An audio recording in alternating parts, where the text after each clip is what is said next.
I don't understand it, Clara Dunn said. Why did Ben kill Alan Morey? We were at Clara Dunn's house the next day. The police had come to the house and arrested Ben. We went to see Professor Dunn to let her know that the murderer had been caught and that the police no longer suspected her. Uncle Jeff explained. Ben is a brilliant student, but he made a big mistake. He plagiarized his thesis. He wanted a scholarship to Berkeley very badly, so badly that he stole another student's work and called it his own. He took material from an old thesis, one written by a student who had graduated years ago. As soon as I looked at Ben's thesis, I knew what he had done. How did you know? Professor Dunn asked. The student whose work he stole was one of my former students, he said. I recognized the research right away. And unfortunately, so did Dean Morey. The dean threatened to expose Ben, to tell the university that he had cheated. Maybe he tried to blackmail Ben, too. If the dean had told the university about his cheating, that would have been the end of his scholarship. It would also have been the end of his career. I don't think he actually meant to kill the dean, he continued. But he was very angry, and he hit the dean with the statue. He must have panicked and ran. If he hadn't, he might have found his thesis in Dean Morey's office, and we might never have found out that he was the murderer. I thought he was my friend, but he used me, I said. He used me to get the thesis back. He must have followed me, seen that I had his thesis, and followed me back home. He was desperate. He didn't care whom he hurt to get it back. I don't think he meant to kill you, Uncle Jeff, but I also don't think he cared one way or another. Yes, I think you're right, Derrick, he said. And I don't think Ben was trying to kill us with his car either. Yes, I think that was Ben in the car that tried to run us down. But he was only trying to scare us off. Then he must have realized that he could also use Derrick to get his thesis back. That's why he called you the next morning. There's one thing I still don't understand, Professor Dunn said. Who wrote the threatening letters to Alan Morey? I think Diana Marcello did, Uncle Jeff said.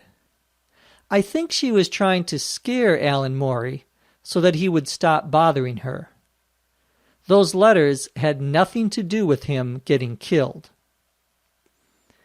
One thing still puzzles me, Uncle Jeff said to Professor Dunn. You hated Alan Morey.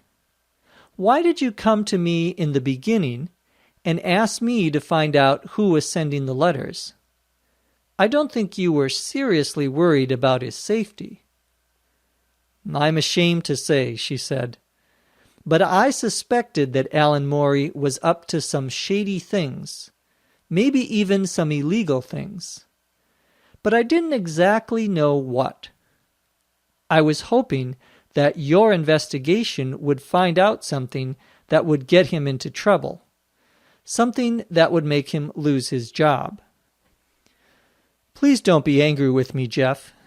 I had so much anger in me that I didn't stop to think that I was using you by asking for your help. I'm just glad it's over, he said. What now? This whole thing has made me think, she said. I just want to keep teaching and doing research. I had forgotten what really made me happy. It's not power or the dean's job, but just being a professor. Alan Morey hurt a lot of people, my uncle said.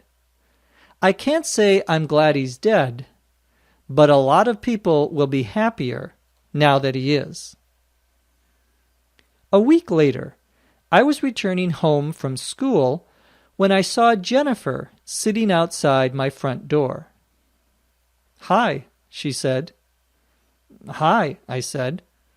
I was really surprised to see her. After everything that had happened, I honestly didn't think I'd see her again.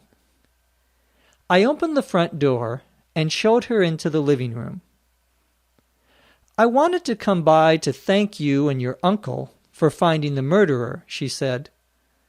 "Now that the case is closed, the police have returned the photographs to me. They were in Dean Morey's office, and they didn't see any reason why I shouldn't have them back."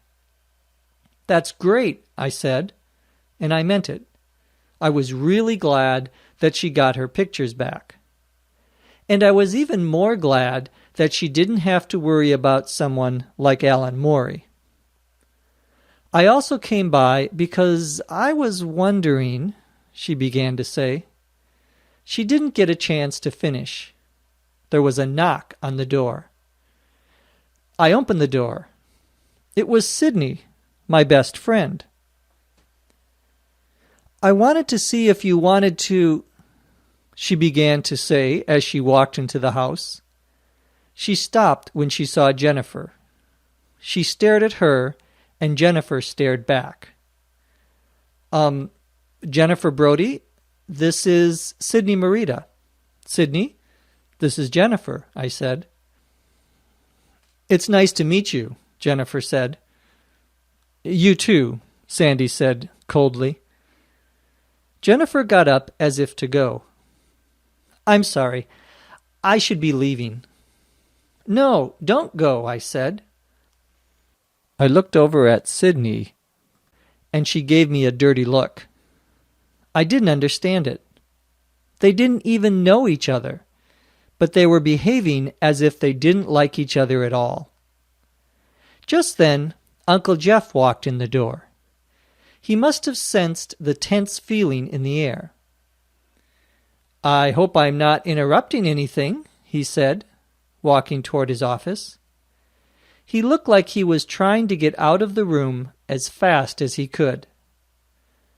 I walked over quickly and grabbed his arm so he couldn't leave. I didn't want to be in the room alone with Sydney and Jennifer. I didn't think I could ever be in a more uncomfortable situation, but I was wrong. Just then, there was another knock on the door. I walked over quickly to open it. It was Aunt April. "I just got back from Paris last night," she said. "What have you darlings been doing while I was gone?" Uncle Jeff and I looked at each other. This was going to be a very, very long afternoon.